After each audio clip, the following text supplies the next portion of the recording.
উৎসব শেষ হলো, কলকাতা এখনো জমজমাট বাংলাদেশিদের ভিড়ে। ভোটের ভারতে ভ্রমণে শামিল বাংলাদেশিরা। অপরদিকে নির্বাচন কমিশন জানিয়েছে ভ্রমণকারীরা 50,000 রুপির বেশি নগদ বহন করতে পারবে না।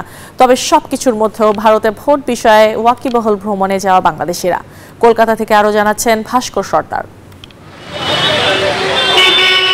উৎসব পার্বণ শেষ, বাঙালি এখন ঢাকামুখী, কিন্তু কলকাতার চিত্রটা ভিন্ন।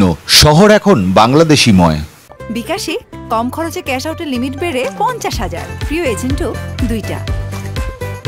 আজকে আসলাম মাত্র, হোটেল পেতে অনেক কষ্ট হয়েছে আমাদের। প্রচুর বাঙালি, গতকাল রাতে তো অনেক কষ্ট হয়েছে হোটেল পাওয়ার জন্য, একেবারেই পাচ্ছিলাম না, একবারে ফুলফিল। এই ঘুরলাম, অনেক জায়গা বাচ্চাদেরকে নিয়ে গেছি, কিছু শপিং করেছি। ভারতে এখন ভোট, আর তাই সবকিছুর মধ্যেও ভোটের খবর রাখছেন কলকাতায় অবস্থানরত বাংলাদেশিরা।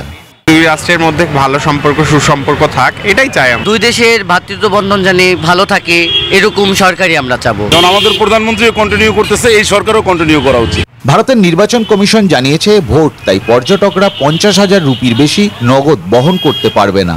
সন্দেহ হলে সংশ্লিষ্টকে টাকার উৎস এবং টাকা নিয়ে ঘোরার কারণ প্রমাণ সহ বোঝাতে হবে। হয়তো বাংলাদেশিদের অসুবিধা হবে, কিন্তু কিছু উপায় নেই। ইলেকশন কমিশনে যখন ডিক্লেয়ার করেছে, তো এটা তো মান্যতা আমাদের দিতেই হবে। আমাদের দেশের এখন ইলেকশন আছে, এই 2 মাসে যে আমাদের ইলেকশন চলবে, এটার মধ্যে আমাদের জন্যও এই একটা রুল করা হয়েছে যে একটা হমুক অ্যামাউন্ট, ধরে নিন একটা 1 লাখ টাকার উপরে আমরাও নিয়ে ঘুরতে পারি না। তবে হসপিটাল ক্ষেত্রে বিবেচ্য বিষয়, আর সে কারণে সেসব ভুলে শহরের হলুদ ট্যাক্সি, হাতে টানা রিক্সা, দর্শনীয় স্থান আর কলকাতায় কেনাকাটায় মেতেছেন বাংলাদেশিরা। কলকাতার গরম উপেক্ষা করে আপাতত ছুটির আমেজে বাংলাদেশিরা।